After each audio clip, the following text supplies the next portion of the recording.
Most saw me as a quiet widow tending roses. But for 40 years, I tracked fortunes in Reno's casinos, seeing every tell, every lie. When my own family tried to gamble my life savings on a digital future, they forgot a crucial rule. Never underestimate a woman who knows how to spot a cheat.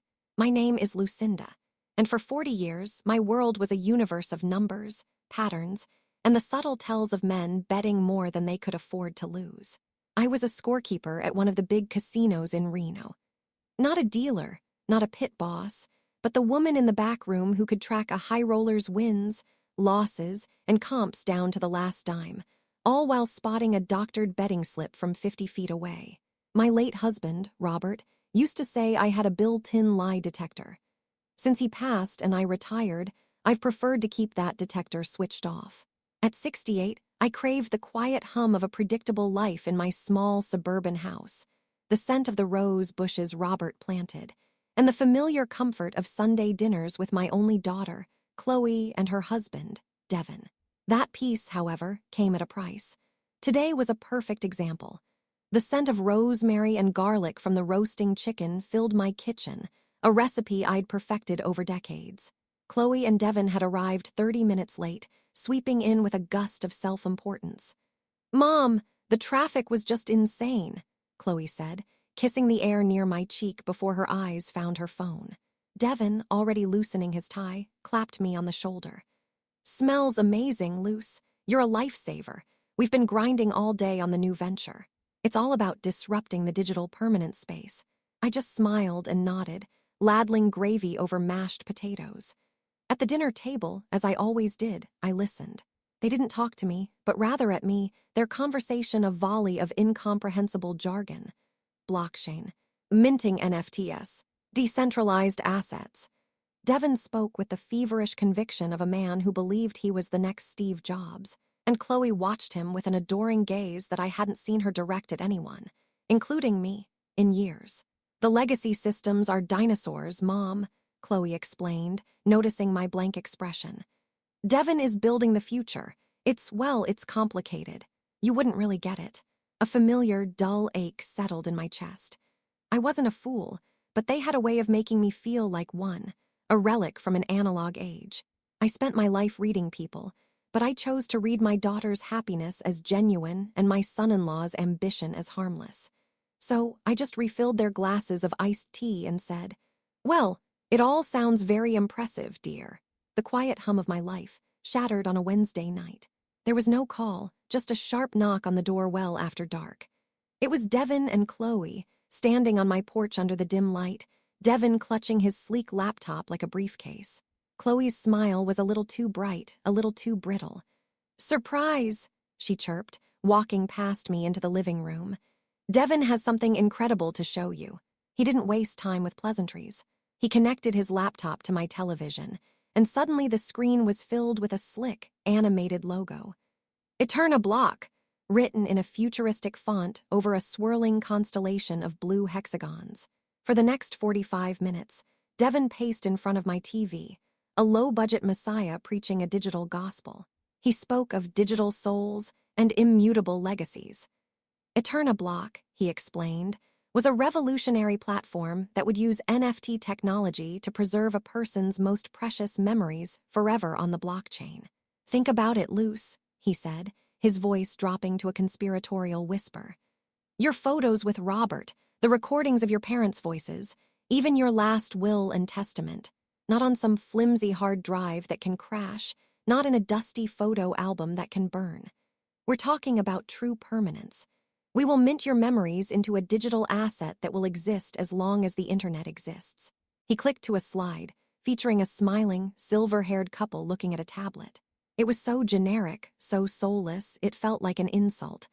Chloe, sensing my silence, moved to sit beside me on the couch, taking my hand. Her skin was cold. "Mom, think of it. A way to make sure your story, our family's story, is never lost. It's like buying a star and naming it after yourself. It's beautiful." Then came the final act. Devin switched to a slide filled with charts and aggressive upward arrows. "We're in the seed stage, Lucinda. This is the ground floor. We're only bringing in a few trusted partners, family, before we go to the big venture capitalists." He turned from the screen and looked directly at me, his eyes gleaming with a predatory focus I recognized from the poker tables. "We need $75,000 to finalize the platform architecture and begin beta testing. For that, we're offering you a 15% equity stake in Eterna Block. You wouldn't just be an investor, you'd be a founder, an angel." The number hung in the air, thick and suffocating. $75,000.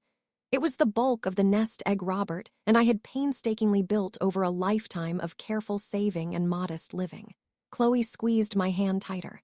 "This is for our future, Mom," she said, her voice trembling with practiced sincerity. "This is for the family. It's the most important thing we've ever done. We need you to show you believe in us." They left the proposal, printed on heavy, glossy paper, on my coffee table. The silence they left behind was louder than Devon's entire presentation. It was the sound of a carefully constructed trap snapping shut. After the door clicked shut, I sat motionless on my couch for a long time, the Eterna Block proposal lying on the coffee table like a venomous snake. A cold dread, colder than Chloe's hand, seeped into my bones. $75,000. It wasn't just money. It was the roof over my head, the security of my final years, the tangible result of Robert's overtime at the factory and my long nights squinting at ledgers. It was the promise we had made to each other, to be safe. Devon's pitch replayed in my mind, but this time, my old professional instincts were wide awake and screaming. The jargon, the appeals to emotion, the pressure of a limited-time family offer, it was the classic playbook of a con artist. He wasn't selling a product. He was selling a feeling, a cure for the fear of being forgotten. He had looked at me and seen not a mother, but a mark. A lonely old woman with a savings account, easily dazzled by fancy words and blinded by her love for her daughter. I didn't sleep that night. I kept seeing Robert's face, the way he'd smile when he balanced his checkbook to the penny. "Take care of it, Lucy," he'd always said. "You're the smart one with the numbers." The thought that I might betray that trust for Devon's digital mirage made my stomach churn. The next morning, my hands shaking slightly, I made a call. Sal, my old friend from the casino, had been the head of security for 20 years. He was retired now too, but his mind was as sharp as a tack. I met him at a small diner downtown, the kind with vinyl booths and coffee that had been brewing for hours. I laid it all out for him. The NFTs, the digital legacy, the $75,000 ask. I didn't editorialize. I just gave him the facts, just as I would have presented a suspicious player's file to him back in the day.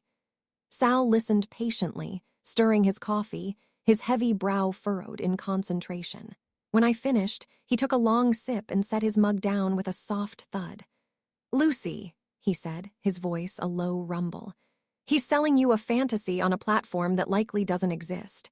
Digital permanence on the blockchain is what you tell people when you don't have a real product. The risk here isn't just high, it's a guaranteed loss. It's worse than putting it all on a single number on the roulette wheel. At least there, you have a 1 in -38 chance of winning. Here, your chance is 0. His words didn't surprise me. They confirmed the cold, hard truth that had been crystallizing in my gut. It was a scam. A beautifully packaged, emotionally manipulative scam aimed directly at me. The realization was a physical blow. It wasn't just about the money anymore. It was about the profound disrespect.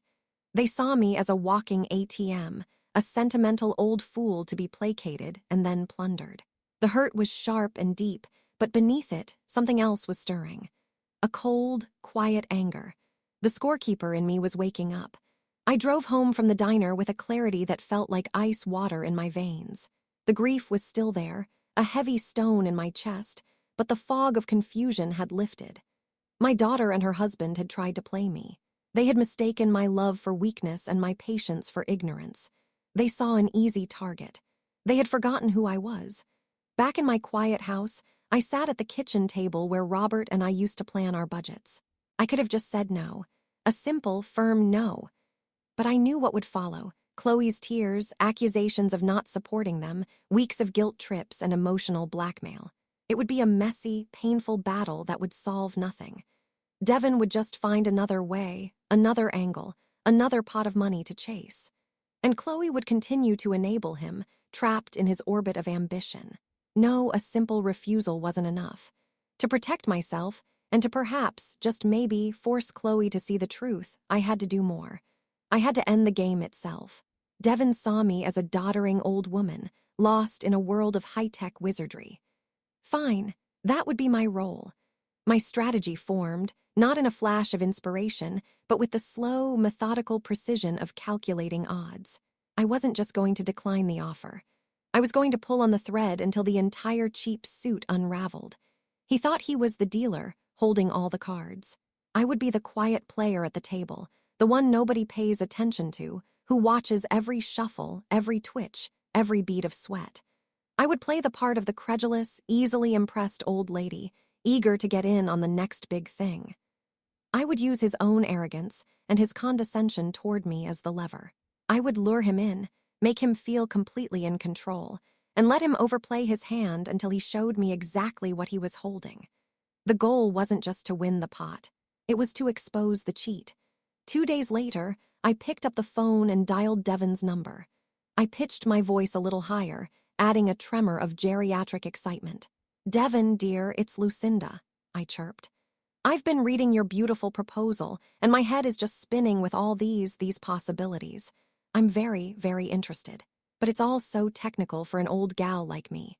I was wondering, could you possibly come over and explain it to me one more time, just between us?"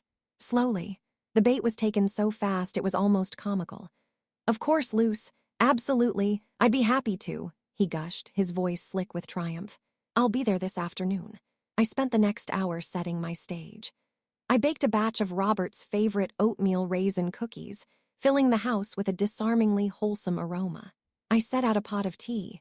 On the coffee table, next to the Eterna block proposal, I placed a spiral notebook and a pen. My final preparation was the most important. I opened the voice memo app on my smartphone, pressed record, and carefully nestled the phone behind a large bowl of wax fruit in the center of the table.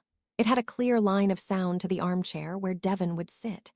He arrived radiating smug confidence.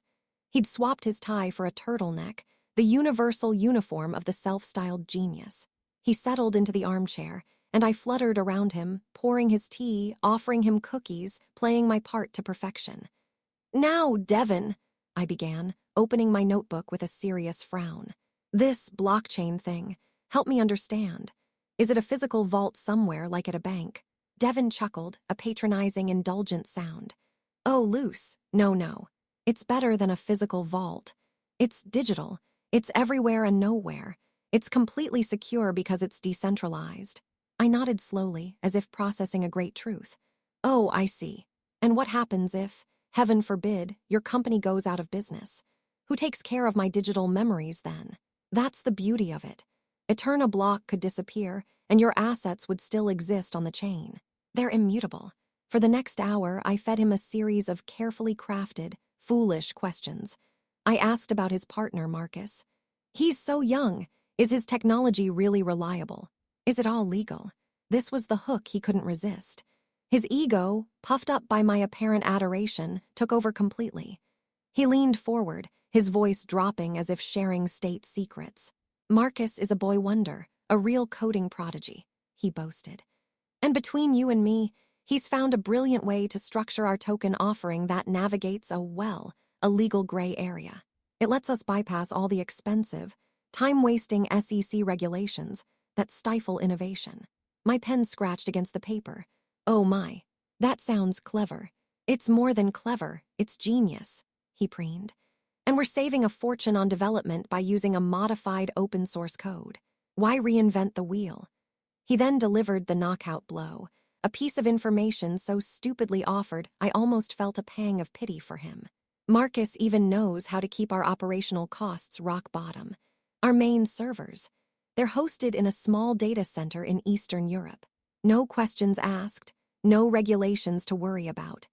He had a little trouble with some regulators in a past venture, something about forged financial documents, a total misunderstanding, so he's learned to be extra careful about jurisdiction." I just kept nodding, my eyes wide with feigned wonder. My, I said, scribbling furiously. You two have thought of everything." By the time he left, my notebook was filled with nonsense, but my phone's memory was filled with gold. He thought he had secured his investor.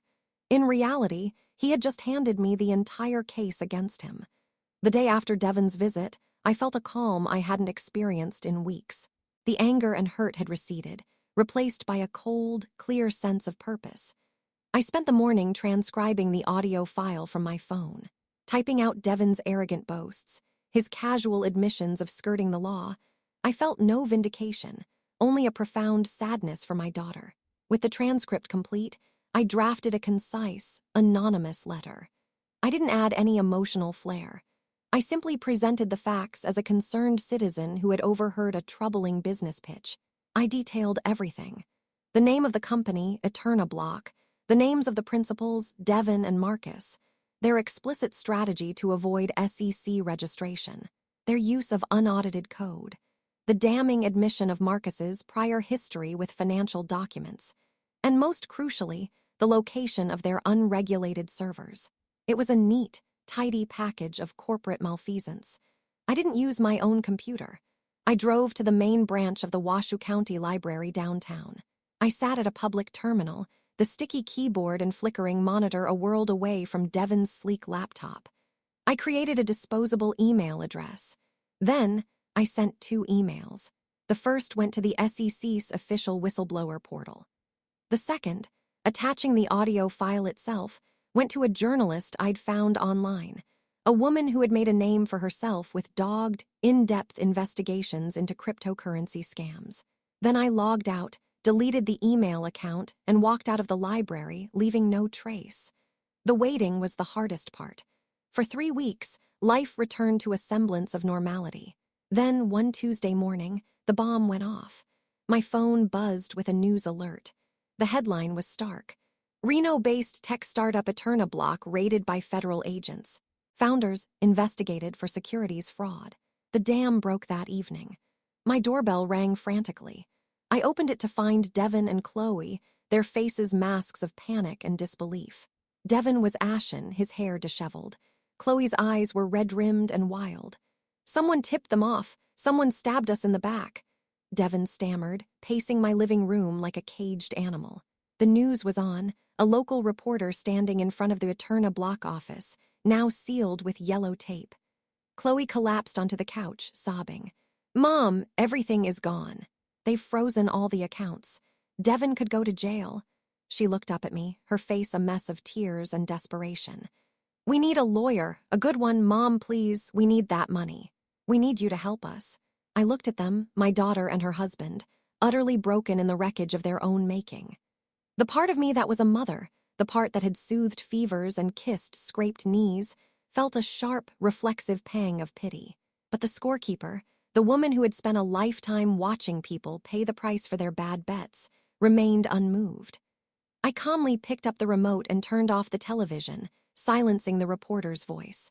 The sudden quiet in the room was heavy, broken only by Chloe's ragged sobs. "No," I said. My voice was not loud, but it was as solid and unyielding as granite. Chloe stared at me, her mouth falling open in disbelief. What do you mean, no?"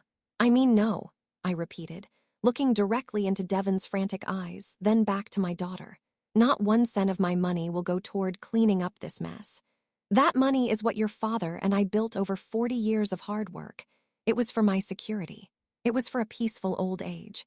It was not, and never will be, a fund to bail out greed and foolishness." "But it's Devon," Chloe wailed. "He's your family. Family doesn't try to swindle a 68-year-old widow out of her life savings," I said, the words coming out colder than I intended. "Family doesn't see a mother as a bank account to be drained. You came into my home, you used my love for you as a weapon, and you tried to take everything from me for a fantasy.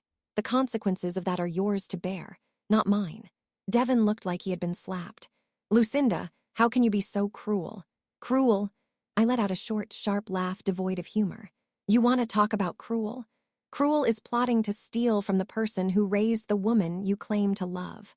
Cruel is what your future would have looked like if your scam had succeeded and I had been left with nothing.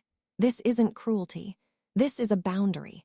It's the first one I've ever set with you, and it will be the last one you ever try to cross." A few weeks later, the investigative journalist published her story. It was a brilliant piece of work, a deep dive into the Returna block fraud. Buried in the middle was a single, impactful sentence. The initial tip-off, sources say, came from an unlikely place. A savvy, 68-year-old grandmother with a background in casino risk assessment who smelled a rat from a mile away. Someone posted the article to Reddit, to the R cryptocurrency subforum, with a title that made me blink.